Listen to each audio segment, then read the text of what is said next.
Day 52. Leviticus chapter 24 and 25. Our first whisper comes from an event concerning a man that blasphemes the name of the Lord during a fight. The matter is brought before Moses. And after seeking God, the instruction that comes feels severe, uncomfortable. But this wasn't about God being harsh. It was about the weight of words. In ancient Israel, God's name represented his presence among them.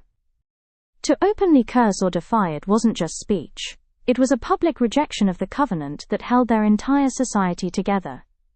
Today, we may not stone people, but words still build or destroy communities. In a world where insults, mockery, and careless speech are normal, today we are reminded that words matter. Reverence matters.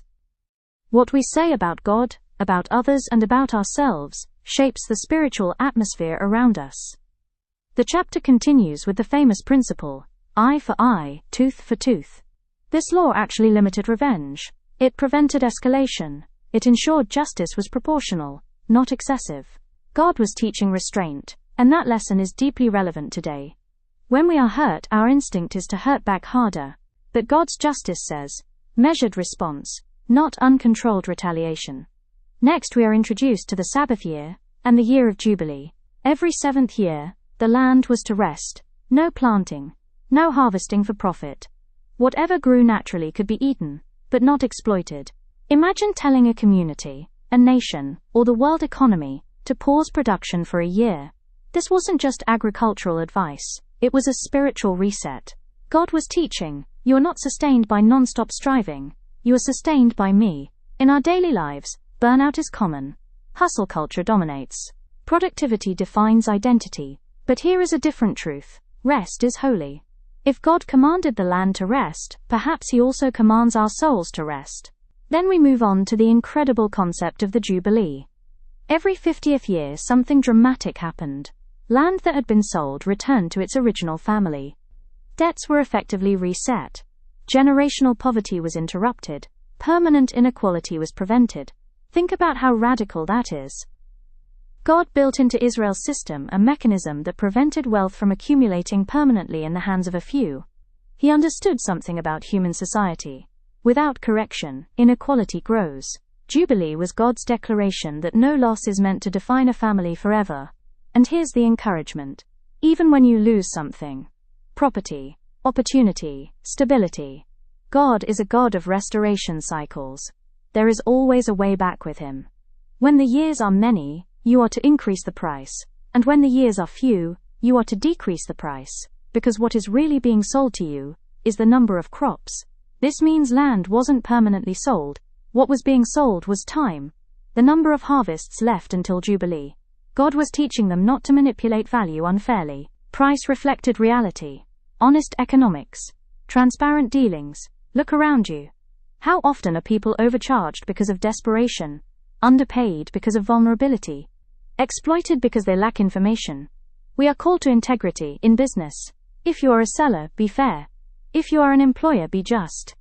If you are negotiating, remember, God watches the scales. But houses in villages without walls around them are to be considered as open country. They can be redeemed, and they are to be returned in the Jubilee. Why make that distinction? Because unwalled villages represented agricultural life, survival land. God was protecting rural families from losing their inheritance permanently. Urban property could remain sold, but survival land returned. God was concerned about long-term survival, not just short-term transactions. He cares about systems that either trap people or release them. Your male and female slaves are to come from the nations around you. From them you may buy slaves. This verse can disturb modern readers, like us, but bear with me as we continue learning from the whispers of the day. Israelite debt slaves were never to be enslaved permanently. They were to be treated as hired workers and released at Jubilee. Foreign slaves reflected the ancient world's existing structures. But even here, Israel was commanded repeatedly to remember they themselves had been slaves in Egypt. The principle beneath it all? Never forget where you came from.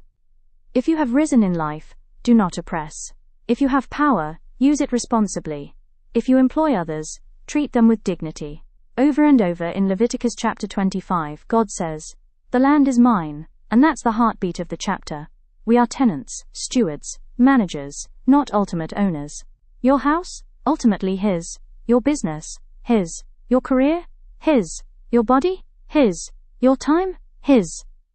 When we remember that, pride shrinks, fear shrinks, greed shrinks. Because if God owns it, He can restore it. If God owns it, He can multiply it. If God owns it, He can protect it. Leviticus chapter 24 and 25 are not just ancient laws. They are reminders that holiness touches speech, justice restrains revenge, rest is commanded, not optional. Economic systems must be fair. Loss is not always permanent. Power must be compassionate. And everything ultimately belongs to God. Maybe you feel like you've lost ground.